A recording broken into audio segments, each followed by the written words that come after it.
महिलांसाठी सुवर्णसंधी LIC विमा सखी बनून प्रति महिना 50,000 रुपये कमवा।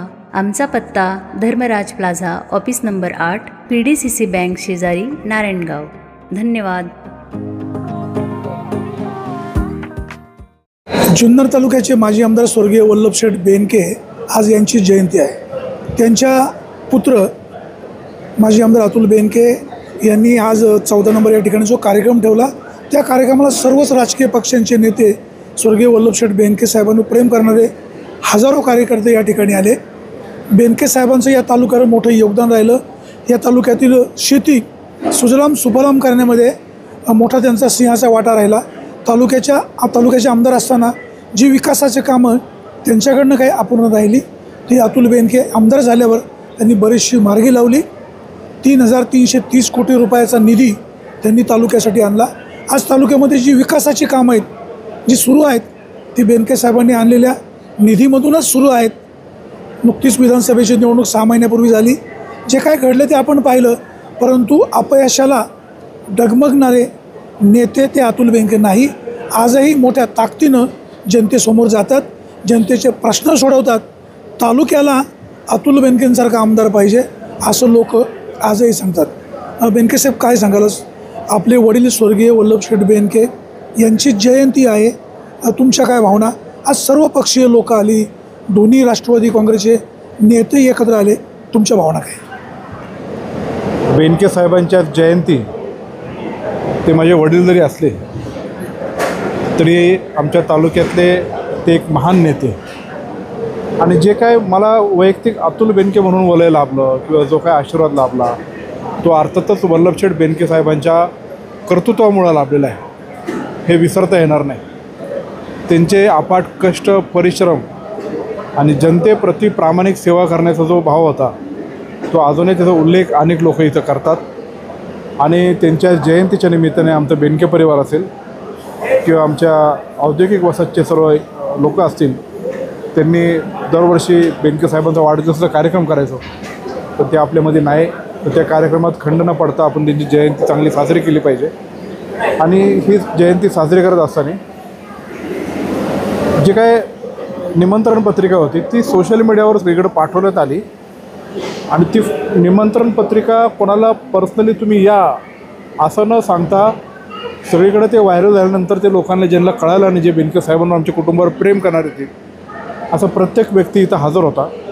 आणि अजूनही ती लोक बेनके साहेबांवर किती प्रेम करतात, ही भावना मनात दाटून आल्यानंतर निश्चितच वल्लभशेठ बेनके साहेबांचं जे कार्य आहे, ते पुढं अविरतपणे चालू ठेवायचं।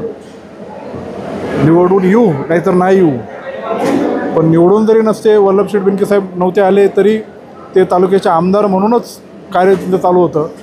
तशाच पद्धतीने सर्वसामान्य तळातला जो काय नागरिक असेल त्याच्यापर्यंत सेवा पोहोचवण्यासाठी वल्लभशेठ बेनके साहेबांनी आजपर्यंत काम केलं। आणि तोच वारसा पुढे घेऊन जाण्यासाठी मी कटिबद्ध आहे आणि तो मी पुढं चालू ठेवेन। आणि आजचा जो आशीर्वाद आणि शुभेच्छा सगळ्यांनी बेनके साहेबांची जयंतीच्या निमित्ताने देत असताना तोच बोध आणि तोच संदेश मला दिला असं मला वाटतं आहे। बेनके साहेबांचं प्रशासनावर प्रचंड पकड होती, त्यांच्या पावलावर पाऊल ठेवून तुमचं काम सुरू आहे असं अनेक जण बोलले। म्हणजे शरद लेंडे साहेब बोलले, बाकी देवराम लांडे बोलले, अनेक मंडळींनी बाबा तुमचं काम चांगलं आहे, असा आमदार तालुक्याला असायला हवा, अशा ज्या लोकांच्या भावना आहेत, तुम्हाला काय वाटतं? नक्कीच आपण जे चांगलं कार्य केलेलं आहे त्याची ही पोचपावती आहे असं मला वाटतं। गेल्या 2 वर्षामध्ये राजकारणामध्ये अनेक स्थित्यंतरं घडली, अनेक वाटा पुढं पाहायला मिळाला आणि त्यातूनच आमचीच लोकं, आपलीच लोकं आपल्यापासून लांब गेली असं ते चित्र पाहायला मिळालं। शेवटी कर्तव्याच्या भावनेतून पुढं जायचं असतं, डगमगून जायचं नसतं। आणि कर्तव्याच्या भावनेतून मी पुढचं पाऊल उचललं आणि त्या कर्तव्याच्या दृष्टिकोनातून अतुल बेनकेंनी जे पाऊल उचललं ते योग्यच आहे असं लोकांना ते पटत आहे। आणि त्या दृष्टिकोनातून कर्तव्य प्रथम, तालुक्याची सेवा प्रथम आणि नंतर सर्व काही, त्यातून पुढं गेलं पाहिजे। तसंच प्रतीक आजच्या कार्यक्रमातून इथं दिसून आलं। मी जे बेनके साहेबांच्या जयंतीच्या निमित्तानं आले, माझं मनोबल वाढवलं, आमच्या कुटुंबाच्या प्रति आदर व्यक्त केला। आणि बेनके साहेब आपल्यात नाही तरीसुद्धा ते साहेबांना किंवा आमच्या कुटुंबाला विसरले नाही आणि तोच प्रेम, तोच जिव्हाळा आज मला तो दिसून आला आजच्या कार्यक्रमाच्या निमित्ताने. साहेब जरी नसली तरी साहेबांची ऊर्जा, साहेबांची ताकद आणि साहेबांचे कार्यकर्ते हे मला अत्यंत बळ देऊन गेले अशी माझी भावना आहे. तर आपण अनेक वेळेला नवीन वर्ष सुरू झालं, वाढदिवस असला की नवनवीन संकल्प करत असतो. आज बेनके साहेबांचा 76वा वाढदिवस आहे. वडिलांच्या 76व्या वाढदिवसानिमित्त तुमचा काय संकल्प आहे? वल्लभशेठ बेनके साहेबांनी आपलं कॉलेजचं जीवन संपवल्यानंतर घरातली शेती आणि शेतातलं ते आमचं हिवरे बुद्रुकचं घर त्याच्यावर अवलंबून न राहता स्वतःच्या जीवावर काहीतरी करायचं म्हणून ठेकेदारी असेल किंवा अजून छोटासा व्यवसाय असेल ह्या माध्यमातून ते घरातून मूळ धंद्यापासून बाहेर पडले. त्यानंतर पवारसाहेबांची साथ आणि अनेक मित्रपरिवाराच्या मदतीने 1985 साली जेव्हा ते आमदार झाले त्यानंतर शेवटच्या श्वासापर्यंत त्यांनी लोकांची सेवा केलेली आहे. तशाच पद्धतीचं आजचा कार्यक्रमाचा जो मला संदेश मिळालेला आहे तोच माझा संकल्प आहे की आपण एखादा विडा उचलला आणि लोकांनी जरी काही कारणास्तव जरी आपल्याला नाकारला असेल, मग आपण कुठेतरी कमी पडलो म्हणा, आपली चूक झाली असं म्हणा, किंवा काहीतरी स्थित्यंतरं घडली किंवा राजकारणाची पुढं जात असताना आपल्या व्यूहरचना चुकल्या असतील, त्याच्यामुळं जरी पराभव झाला असला, इन एनी केस आपण थांबायचं नाही, आपण पुढं जायचं. ही वल्लभशेठ बेनके साहेब आणि त्यांच्या सर्व सहकाऱ्यांची शिकवण जी मला आज प्राप्त झालेली आहेत, तोच संकल्प घेऊन पुन्हा एकदा जुन्नर तालुक्याच्या सर्वांगीण विकासासाठी सर्वच क्षेत्रामध्ये शेती तर मूळ आहेच, शेतीचं पाणी आहेच, विजेचं कनेक्शन, इन्फ्रास्ट्रक्चर डेव्हलपमेंट, रोजगाराचा विषय आणि त्या दृष्टिकोनातून बेनके साहेबांनी जी पावलं उचलली, शिक्षणाचा विषय असेल त्यातून कार्य करायचं हा माझा निश्चित प्रकारे आजचा संकल्प आहे. स्वतः काहीतरी शिक्षण संस्था मोठ्या करण्यापेक्षा इतरांना मदत करून आपली लोकं मोठी करणं जे साहेबांचे आम्हाला शिकवण आहे, त्याच पावलावर पाऊल ठेवून आम्ही इथून पुढचं कार्य करत राहू. सत्ता असो अथवा नसो, जनतेची सेवा करत राहायची.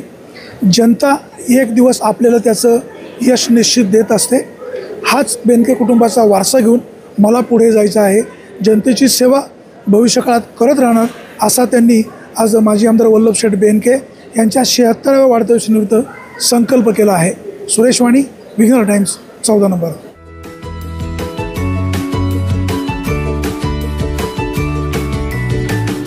बातम्या शेतीच्या, बातम्या मातीच्या, बातम्या अन्यायाच्या, गुन्हेगारीच्या,